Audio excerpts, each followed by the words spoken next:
All right. So Brian Norman is fighting somebody from Canada named Josh Wagner. Hopefully he walk out to what's that what's that dude name that be the rapper from Canada, the black rapper. He has the weird delivery. I can't think of it right now. But that's besides the point. Brian Norman is fighting this dude, Josh Wagner from Canada. Josh Wagner is super slow. And the guy who I was thinking of is Dax. Hopefully Josh Wagner walk out there with Dax. It's Dax. You got a box when you flown, you box, nigga. Yo, it's Dax. You know they from Canada, bro.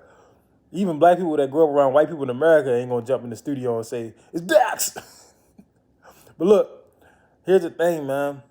Uh, Brian Norman's about to fight Josh Wagner. Josh Wagner is slow. I watched one of his fights. He's slow. He throws like one punch at a time most of the time. Brian Norman's a combination puncher. He's fast. He's athletic as hell. He's great power. So he about to win. He's about to win easily. Brian Norman's problem, and this is the thing about boxing, like matchmaking, showcase fights. We could rebuild you. We could rebuild you. We could build you back up. See me, I get robbed in all my fights. I'm not connected, but y'all see my footage. If you on my channel, you go to my playlist, you can see my footage. I train in an all-around way. So that way I could fight against different styles. I also fight different, like larger men than the professionals. Like they always throw me in there with somebody who's bigger than me, right? Try to get me knocked out, but my skill level is high. Brian Norman lost to Devin Haney. Devin Haney was a mover, right? It's a difference when you got to hit a moving target. That's why Lamar Jackson is so dominant, right? In basketball, you don't want a point guard or a shooting guard that just spot up shoot. You really don't want a Klay Thompson. You want somebody that can put that thing on the floor. Like Steph Curry could leave and go to a different team and still be dominant. Now he getting old, but you know what I mean, his prime. Klay Thompson, if he would have ever left Golden State, he wouldn't be able to really do a damn thing. Because he only could catch and shoot, just catch and shoot, catch and shoot. No. Moving target. Mobility. Mobility creates different angles, creates different opportunities that you simply don't get by being right in front of somebody. And it also gets you out of dodge from getting hit. So Devin was able to move away from all that damn power. But Brian wasn't. That's why Brian went down. So Brian need to work on his mobility, but he also needs to fight other movers so he can get better. You know what I mean? Somebody like a Karen Chukajan would have been perfect. They got Karen fighting Patty Donovan. It's like, if y'all really trying to build up Brian Norman, y'all should have threw him in there with Chukajan.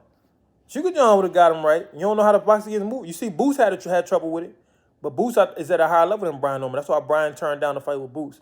And there's no disrespect. I'm not, like, Brian Norman's a good boxer. Boots is a good boxer.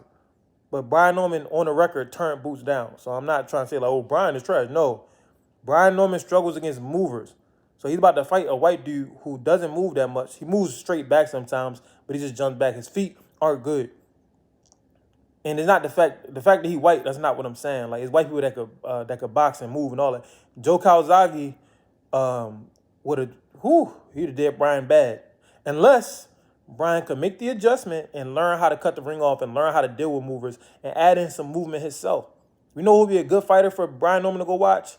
Manuel Marquez. Marquez, inside fight, and he get on them toes, and he do that back and forth, that fencing movement. So it don't matter what you bring to him. You want to go on the inside, you want to go Mexican style, he going to be right there with you. You know what I mean? Viva la Mexico. Cabrone. Que rico. He going to be right there with you. You want to bounce around like House of Pain? You want to make you jump like Mac Daddy and Daddy Mac? He going to be there with you. He could do it. So Brian about to step on this dude. In my opinion, I think he about to step on Josh Wagner. But it's not going to mean much. Because at the end of the day, you still don't know how to fight movers. And the higher level you go up, you're going to run into them black movers, bro. You're going to run into them slick black fighters on their toes. You might run into a white boy on his toes. You saw what happened to Chukajan. I can't think of the dude that beat him. It was Josh something. One of them Joshes. I'm about to look it up, y'all. I be training my damn self, bro. And I said Murder Zaliev. I said Chukajan. You saw what happened to Murder Zaliev, right? Was it Josh Kelly? Murder Zali, yeah. Yeah, it must have been Kelly. Yeah. See, Josh Kelly. Josh Kelly, white boy moving. And Brian, eventually you're gonna have to go up to 154. You saw you just made weight. So you have to be even more defensive. Me, I get in there with a dude. I just fought a dude who was probably 170 on fight night. He missed weight. We had a catch weight of 157. He missed weight. Came in 161. I didn't care. I weighed 155. You know why I didn't care? Defense. Feet fence. What's going to work? Defense. You need to be able to defend yourself. So you have to be able to wiggle. You got to be able to get on down. You need footwork. You need head movement. Those are the things that would have allowed you to be competitive and potentially beat Devin Haney. And fighting Josh Wagner's from Canada, walking out with Dax and Drake and all them, and the weekend, Abel, fighting these dudes who don't have no foot movement, that's not preparing you for the big leagues. They should have threw you out there with Chuka John. So after this fight, have your team, talk to your team straight up like, look, bro, I want to go to the top, the tippity top. You know what I mean? I want to be on top. Me fighting, you know what I mean? Me fighting guys who can't move, me fighting fire hydrants, that's not helping me.